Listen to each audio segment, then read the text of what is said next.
खुली आंखों से सपना देख रहे हैं। कुछ लोग कहेंगे कि जगे हुए हैं, कहाँ सपना देख रहे हैं। अच्छा, सपना में व्यक्ति ख्वाब बुनता है ना, तो हम लोग खुली आंख से भी बुनते हैं। बचवा का शादी करेंगे तब भजन करेंगे। अभी भजन करने का बचवा का कोनो समय, अभी तो पढ़ने का समय है। अच्छा, अभी बचवा पढ़ लेगा, शादी विवाह हो गई तो अब बचवा अब ना भजन, अभी घर चलाएगा ना, घर चलाने का थोड़ा समय गुजरा, अब बचवा अब क्या करेगा? अरे अब बाबूजी की सेवा करेगा। जब कुछ करने लायक नहीं रहेगा तो अब क्या करेगा? अब भजन करे ना, ना दरवाजा गोरेगा ना कम से कम। कबीर साहब कहते हैं कि बैल बने हल में जुटे, फिर ले गाड़ी में दी, और तेली के कोल्हू चले, फिर ढेर कसाई ली। कबीर साहब के एक मित्र थे, इसी बनारस की गलियों में कपड़े का गट्ठर लेकर के कबीर बाबा अपनी पत्नी, पुत्र और बच्ची, कबीर साहब के पुत्र का नाम कमाल था, पुत्री का नाम कमली, पत्नी का नाम लोई। देखिए, व्यक्ति को भोगना नहीं चाहिए। हर व्यक्ति को कम से कम अपने भोजन के लिए श्रम करना चाहिए। आपके पास खूब साधन हो, खूब सेवा करने वाले हों, फिर भी बिना किए किसी को नहीं खाना चाहिए। अगर कोई बिना पुरुषार्थ किए उतना भी मेहनत नहीं करता कि उसका पेट भर सके, तो उसको विचार करना होगा। वो अन्न जाके उसके शरीर में रोग बनाता है।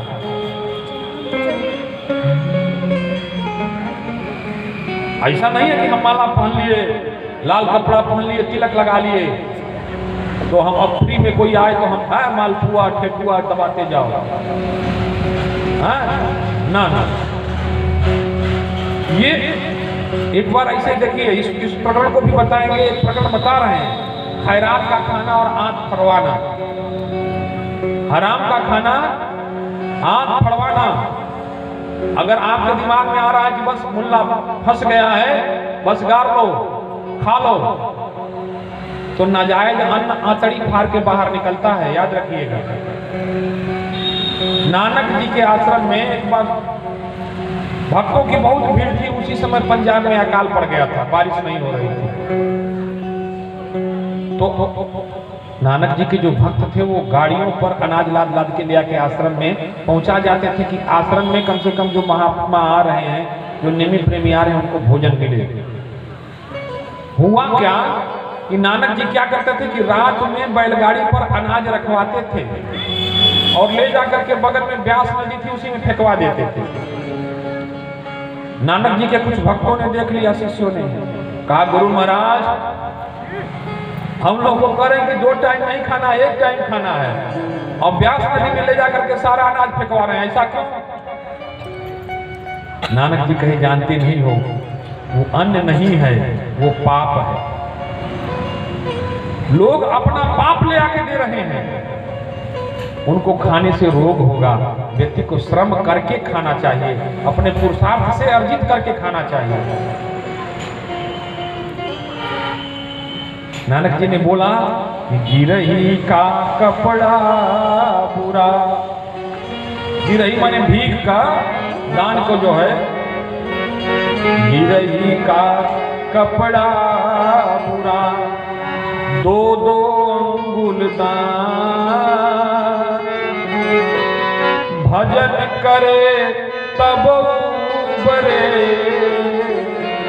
ना तो काढ़े आत। इसीलिए ब्राह्मण देवता लोग दान लेते हैं तो इनको त्रिकाल संध्या एक निर्धारित मात्रा में करना पड़ता है दान लेने पर, ताकि वो पाप भस्म हो। नहीं तो देखिएगा कि इस वृत्ति में लगने वाले लोग जो अपनी साधना से चूक जाते हैं, उनकी क्या स्थिति है, जरा नजर घुमा लीजिएगा। कबीर साहब सर पर कपड़े का गट्ठर लेकर के फेरी कर रहे ना, उद्यम करके खाएंगे, कुछ करेंगे। परिवार जिलाते हैं उससे। आते जाते बनारस की गलियों में उनके एक मित्र हो गए थे। उनके पास कई सारे पशु थे। वो जब जाते थे तो कबीर साहब को कुछ दूध, कुछ दही, कुछ छाछ पिला दिया करते थे। वो कहते थे, रे चौधरी कब तक फंसे रहोगे आप, कुछ समय निकाल के भजन भी कर लिया। कहते क्या करना है बाबा जी, बस अब भजन ही करना है। अब 2 लड़के बड़े बड़े हो गए हैं, उनकी शादी कर देंगे, इसके बाद बस और का। समय गुजरता गया, बच्चों की शादी भी हो गई। कहे चौधरी अब तो दोस्ती हो गई है, चलो। बच्चों की शादी भी हो गई। कहे समझत ना आई लड़कवा अपना मन का हो गए, बुढ़िया के कोनो समझते ना हम चले जाएं तो उसका ख्याल कौन रखेगा। अब भगवान से यही मना रहे कि उतर पार लग जात ना, तो इसके बाद बेटा पतो का मुंह नहीं देखना है। कुछ दिन के बाद पत्नी भी चली गई। कबीर साहब फिर कहे कहा चौधरी अब तो चला जाए। कहा देखिए अभी अभी बच्चों की माँ मरी है, कुछ महीना हुआ, बच्चे बड़ा दुखी हैं, थोड़ा ठीक खुशहाल हो जाते हैं तो। वक्त गुजरता गया, बहाने पर बहाना। कबीर साहब ने फिर कहा देखिए बड़े वाली बहू को बच्चा होना है, बस नाती का मुंह देख ले, अब चलबे करेंगे। काल का बुलावा आया, चौधरी चले गए। परिवार में, घर में आसक्ति के कारण उसी परिवार पर आना पड़ा उनको। लेकिन क्या बन के आए, उनके यहाँ जो गाय थी उसका बछड़ा बन के आए। कबीर साहब को जब पता चला कि चौधरी गुजर गए तो कई महीने तक नहीं आए। अब दूसरी गलियों से जाते थे, जाएंगे तो उस मित्र की याद आएगी। दूसरी गलियों से जाते थे। एक दिन संयोगवश किसी के साथ उस गली से गुजर गए। गुजरे तो उनकी दृष्टि चौधरी जहां बैठते थे उधर गई। देखा तो वहां एक बछड़ा बैठा हुआ था बड़ा सा, जो कबीर साहब को देख के उसकी आंखों से आंसू गिरने लगा। कबीर साहब ने पहचान लिया कि ये तो वही हमारे मित्र चौधरी हैं जिनको हम भजन करने के लिए कह रहे थे। लेकिन अब पछताए हो क्या, जब चिड़िया चुग गई खेत, जब ले समय मां तो ले काम उड़ाई ना, अजहिया ले काम उड़ाई तैयार तो हर काम रही ना जाए। तो कबीर साहब ने लिखा कि बैल बने हल में जुते। बच्चे क्या करते हैं, चौधरी के कंधे पर जुआट रख के खूब नया बछड़ पतनी हवाए हर लगाया जाए। चौधरी खुलसा के ताके हमरे लड़का हमको मारत हो तो कहीं खियावत है 2 डंडा और ऊपर। अब क्या करें, मानो मुड़ मुड़ के चौधरी बताना चाहते हो हम तो बाबू जी हैं, वो तो बाबू जी का पिंडा देकर मुक्त हो गए हैं। तो जब चलने लायक नहीं रहे, कबीर साहब ने ध्यान लगा के उनकी क्या दशा होने वाली थी सब कुछ देख लिया कि बैल बने हल में जुते। अब धीरे धीरे हल इतना लगा देते थे कि वो चल नहीं पाते थे, ठोस जाते थे। तो कहा कि रुको रुको अब इसको बेचना पड़ेगा। तो फिर ले गाड़ी में दी, तो कहा गाड़ीवान को बेच दो, वहां तो चक पहिया ढगराना है, सड़क पर माल लदा जाएगा, गाड़ी पर पहिया ढगराता रहेगा। बैल बने हल में जुते, फिर ले गाड़ी में दी। सांप न निकली बीन से लाख बजाओ बीन। आदत वाले की आदत नहीं छूट सकती जल्दी। तो बैल बने हल में जुते, फिर लय गाड़ी में बीन। गाड़ी खींचते खींचते अब शरीर में बल नहीं रहा, अब गाड़ी का भी वजन नहीं खींच पाते थे चौधरी। तो गड़ीवान ने कहा कुछ पैसा मिल जाएगा, द्वार पर ऐसे मार के थोड़े तक खिलाएंगे। तो तेली को पटा लिया, कहा तो कोल्हुए के चक्कर न लगवाना है। तो तेली के कोल्हू चले, और तेली के जो कोल्हू, पहले कोल्हू में तेल पेरा जाता था, उसी में बांध दिया गया रस्सी लगा के, अब गोल गोल उसी में घूमते रहते थे। भाग थोड़ा कम था, लेकिन आयु तो आयु है, बल तो बल है, वो तो दिनंतर क्षीण होना है। चलते चलते एक ठोस गए वहां, जो तेली था वो कहा कि रे बाप रे बाप, ये तो मर जाएगा तो कुछ पैसा भी नहीं मिलेगा, जमीन में खुदवा के गड़वाना पड़ेगा। भागा भागा गया किसके पास? कसाई के पास।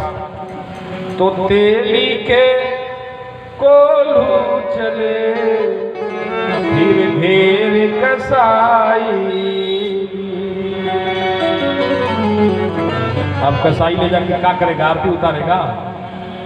मांस कटी बोटी बिकी, मांस को काटा गया और उसके अंदर का जो मज्जा था टुकड़ा टुकड़ा करके बेचा। मांस कटी बोटी बिकी और चमड़न मढ़ी नगार। चमड़ा देखे, नगारा देखे, नगारा अब नहीं दिखते, पहले नाच वाले रखते थे, उसमें उसको आग पर सेका जाता था, उसकी जो टंकी होती थी, जब आग पर सेका जाए तब वो बजता था, और फिर ठंडा जाए तो ना बजे। तो मांस कटी बोटी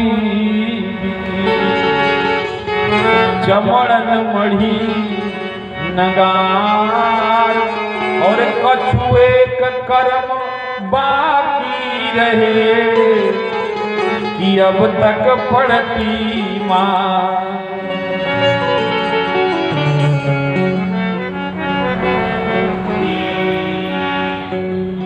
तो जागना जरूरी है।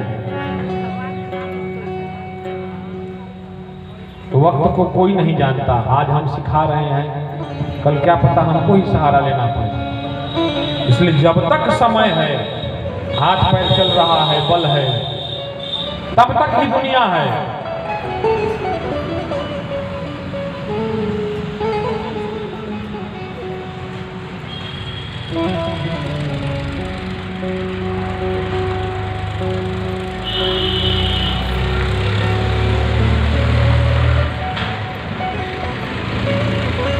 तो कल की कथा में हम लोग पहुंचे थे सुदामा जी और भगवान श्री कृष्ण के मिलन की झांकी भी देखी थी हम लोगों ने, और दुखी मन से सुदामा जी को विदा किया था कन्हैया जी। सुदामा जी विचार